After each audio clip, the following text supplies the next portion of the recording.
નમસ્કાર દર્શક મિત્રો, હું છું રૂપલ લુણીચિયા. સંપૂર્ણ ન્યૂઝમાં આપનું સ્વાગત છે. બનાસકાંઠા એલસીબીએ પાલનપુર તાલુકામાંથી ભારતીય બનાવટના વિદેશી દારૂની હેરાફેરી ઝડપી પાડી છે. પોલીસે એક ઓટો રિક્ષામાંથી કુલ ₹1,99,732નો મુદ્દામાલ જપ્ત કર્યો છે. આ મામલે 2 આરોપીની ધરપકડ પણ કરવામાં આવી છે. એલસીબી સ્ટાફ પાલનપુર તાલુકા પોલીસ સ્ટેશન વિસ્તારમાં પેટ્રોલિંગ કરી રહ્યો હતો. તે દરમિયાન તેમને બાતમી મળી હતી કે GJ08AX 5710 નંબરની ઓટો રિક્ષામાં વિદેશી દારૂનો જથ્થો માલણથી કુંપર તરફ આવી રહ્યો છે. આ બાતમીના આધારે પોલીસે માલણથી કુંપર તરફ જતા રોડ પર નાકાબંધી ગોઠવી હતી. નાકાબંધી દરમિયાન શંકાસ્પદ ઓટો રિક્ષાને રોકવામાં આવી હતી. તેની તપાસ કરતા તેમાંથી પાસ પરમિટ વગરની ભારતીય બનાવટના વિદેશી દારૂની કુલ 211 બોટલ અને બિયર મળી આવ્યા હતા, જેની કિંમત ₹84,732 છે. પોલીસે દારૂ અને ઓટો રિક્ષા સહિત કુલ ₹1,99,732નો મુદ્દામાલ જપ્ત કર્યો હતો.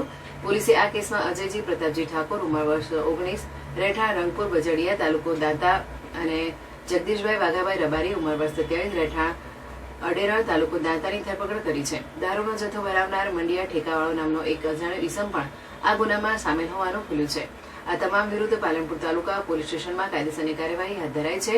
સરહદી રેન્જ કચ્છ ભુજના પોલીસ મહાનિરીક્ષક ચિરાગ કોરડિયા અને બનાસકાંઠા જિલ્લા પોલીસ અધિક્ષક પ્રશાંત સુંબેની સૂચનાના આધારે દારૂ જુગારના ગુનાઓ શોધી કાઢવા માટે આ કાર્યવાહી કરાઈ હતી.